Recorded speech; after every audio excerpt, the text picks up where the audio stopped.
what they do is they got this pivot shaft in here, and this is how they grease it, basically, one nipple, and it's usually on the outside. You'll see that on your car, and you're supposed to grease them now and then. Most people, they don't grease them very often. Yeah. Fact is, maybe they couldn't even remember if they ever greased them. But Did not have- it's probably not going to make a hell of a lot of difference in the life. Might make a little bit. But what happens basically is they got a needle bearing in this end down here. It's not a bushing, but those little small bearings. If you know what needle bearings are. And of course, when you go, they got a tube that goes between here and here that distributes the grease across here when you're squirting it in on one side. It's usually out here. But the hole comes in here, and then the grease has to kind of ooze over here and come out this side, as well as ooze into this bushing here. Well, all I can say is it's like water, runs downhill. Comes down here and goes out this end of the bush, out of this end of it. And because they don't have the same clearance or pressures, it never gets to the other end. You know, no matter how much grease you want to squeeze through that thing, it's not going to make it. Okay. Because it's just not going to come out on that bushing. And so eventually what happens with all the water coming off your wheel and the very, very poor seal that they put into it, you'll get water in it. And then the water will start rusting the hardened shaft away. It seems like it wears the shaft away because of the rust more than the bushing. The bushing doesn't seem to take nearly the impact that the shaft does because of the water and the rust, basically. So that end of that shaft will get worn out, and there isn't a damn thing that you can do about it. So I just replace it often enough for new bushings and hand greasing and whatever, with exception of what I do.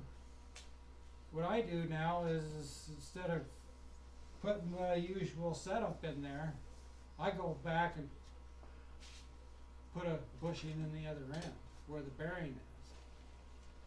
And that way when I squirt my grease in there, it has an equal pressure so it comes out of both ends. Just like the old ones used to do. Do you turn up your own bushings, or do you? Yeah, Yeah. you know, sort of handy with that. Yeah. Have you ever drilled them for zerks on the side? No, I don't find any place hardly it'd be convenient to put a zerk on there where you could get to it hardly. You can easily get to the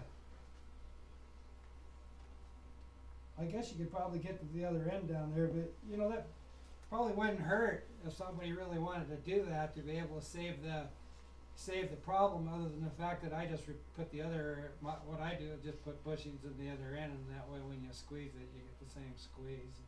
And you get grease out of both ends that way. Is there a stock bushing that'll fit, or do you have to machine one? Well, I usually have to machine one for the adapter or whatever to adapt it with the bushing. But I don't know, I've owned minis for a long time, you know, that's the last thing I like to actually have to fix. I like driving them. You know what I mean? So I try and do as good as I can when it comes to putting things together that's going to last for me. That's the reason why I made those polyurethane bushings. How many of you guys got them in your car? You're probably all, a bunch of you do. You probably haven't had any bushing problems since either. Back in the old days, 2-3 years on a Mini, and your Mini was wandering all over the road basically. So anyhow, that's a problem that you're going to have. So how do you know if you're gonna? How do you know if it happens? I mean, how do you know it's? What do I look for? Well, to say if it's you gone? could probably jack the car up and grab a hold of the wheel, and And there should go like this, or take a screwdriver between the subframe and the thing. It's gonna wear out at the top, so probably you can jack it up from the bottom a little bit and just try and shake that back and forth a little bit and see if you got the problem. Okay, Because you will. Eventually, if you don't now, you will. I will. Unless you're damn lucky that the grease goes in the right direction, because it never has before. So short of making a replacement bushing, you can take the arm off and maybe send it down to Jet or something and have them press in new bearings? Well, We actually send them out to machines. Bel Air Machine, and Yeah. they ream them. Okay. Yeah, you probably get the kit and take it to your local machine shop and have them set it up. I have a I have a reamer I bought for that. It's a 3/4 inch long reamer, which you have to re-ream the bushing from one end, and of course you got the bearing from the other end, which fits real well on the shaft. So I just go down through there with a reamer and ream the things out after I put them back in, which you can do at home if you have a reamer.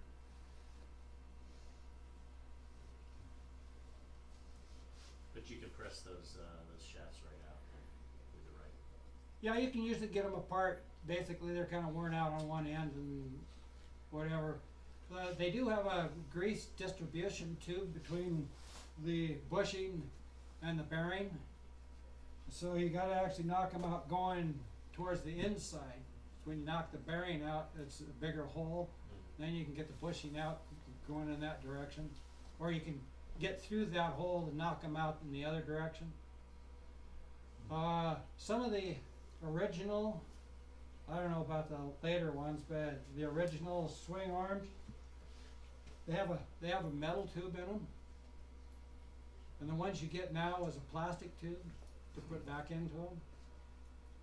Well, I always like the metal tubes a lot better. So if you're knocking one apart, be easy on the distribution tubes, because I think the older metal ones were better than the plastic ones, but that might be just my opinion.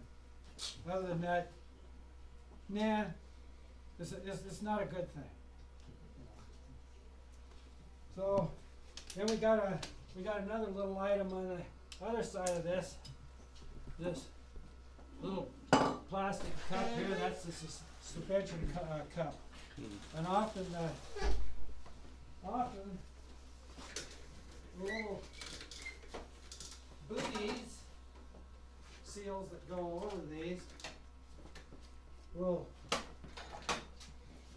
get disconnected from that cup. It's supposed to be connected like that. That's the cup that goes in there. But they'll go so far as to, I don't know what happened to that other swing arm, but I think you might be able to see where the suspension ball wore right down into the cup, basically, and right out the other end.